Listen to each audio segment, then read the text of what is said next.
বয়কটটা পুরোপুরি না করতে পারি না, যতটুকু করতে পারি ততটুকু করলাম। যে ইসরায়েলি প্রোডাক্ট তাদেরকে যে মানে ন্যূনতম টাকা, যেটা যেরকম আমরা কোকা কোলা যেটা বলে, পেপসি যেটা বলে, সেটাকে আমরা ন্যূনতম ভাবে একটু কম খেয়ে অথবা বাংলাদেশি প্রোডাক্ট গুলোকে আরেকটু বেশি বাড়িয়ে আমরা সেগুলোকে ব্যবহার করে মানে ওদের জিনিসটাকে আমরা ইয়ে করতে পারি যে না ঠিক আছে আমরা না সাপোর্ট করি এদেরকে। আরো হলো যে ফিলিস্তিনিদেরকে আমরা আমাদের থেকে, যারা আমাদের দেশ থেকে সাপ্লাই পাঠানো, এমনি তো আমরা প্রোটেস্ট করছি তাদের জন্য, এখন কতটুকু হবে সেটা আমরা বলতে পারি না, তবুও আমরা চেষ্টা চালিয়ে যাই, দেখি হয় নাকি যে আমরা আমাদের ভাইদেরকে বাঁচাতে পারি নাকি।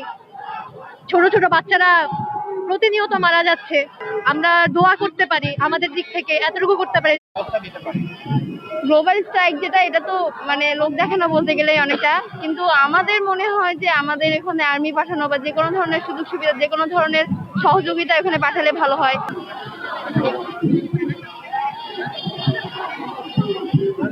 ইসরায়েল আশা করছি যে অচিরেই তাদের সেই ভুল বুঝতে পারবে এবং ইসরায়েল দেখতে পাচ্ছে যে যে সমস্ত পৃথিবীতে কিন্তু আজকে এই স্ট্রাইকটা বা আপনার আজকের যে ওয়ারটা স্টার্ট হয়েছে, তখন দেখা যাবে যে ইসরায়েলের হয়তো বা তাদের একটা সংগতি হতে পারে, তারা চিন্তা করতে পারে যে আমাদের কাজটা অন্যায় হচ্ছে। আমরা চাই, যুদ্ধ চাই না, আমরা শান্তি চাই। এই শান্তির পক্ষে আমরা আছি। সমস্ত পৃথিবীর মানুষ শান্তি চায়, শান্তিতে সহাবস্থানে বসবাস করাটাই আমাদের মূল উদ্দেশ্য। আমরা তো সকলেই এক রক্ত মাংসের মানুষ, আমাদের মধ্যে যদি বিন্দু মাত্র হলে ফিলিংস থেকে থাকে, আমরা যেখানেই যেভাবেই পারি না কেন আমরা সেভাবেই সশরীরে সোচ্চার হওয়ার ট্রাই করব। আমাদের মুখে হোক, আমাদের মনে মনে হোক, আমাদের আল্লাহর কাছে নামাজ পড়ে হোক, যেভাবেই হোক আমাদের উচিত এই ধরনের জেনোসাইডের বিরুদ্ধে সোচ্চার হয়ে দাঁড়ানো। আর আমি মিডল ইস্টের কান্ট্রিদের কথা যদি বলি, আমি মনে করি ওনাদের মানে বিন্দুমাত্র লজ্জা নেই, যেহেতু ওনারা হচ্ছে মিডল ইস্টের সবচেয়ে বড় বড় কান্ট্রি। ওনারা যদি প্যালেস্তাইনিদের ইয়েদের যদি ওনাদের যদি সাহায্য করে, ওনারা যে কোনো ভাবেই যেতে পারে, এদিকে কোনো এটা সমস্যা না।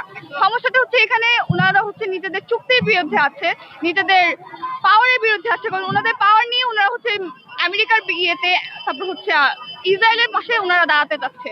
ফিলিস্তিনে যে বর্বরতা শুরু হয়েছে ওইটা কখনোই মেনে নেওয়া যায় না। এই হত্যা বন্ধ করতে হবে, ইসরায়েলকে বয়কট করতে হবে, নেতানিয়াহুর ইসরায়েলের প্রোডাক্ট সহ বাংলাদেশি যারা সাপোর্টার আছে, যেমন ঘরোর বাজার বিধি ও মুসলমান নামধারী এরকম মুসলিমদের জিনিসও আমাদের প্রোডাক্ট বয়কট করতে হবে।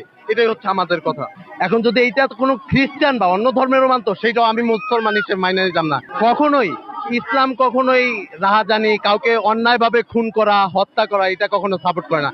যেহেতু আমার মুসলিম ভাইকে হত্যা করছে, আমার প্রথম ইমানি দায়িত্ব হচ্ছে যদি আমার শক্তি থাকে হাত দিয়া ফিরানো। সেইটা আমি পারতাছি না এখন আপাতত। এরপরে বলছে যে কথা বইলা, যেহেতু আমি কথা বলার সামর্থ্য আছে, সেই জন্য আমি কথা দিয়ে কাজ করছি এবং আমার লেখা দিয়ে আমি কাজ করছি।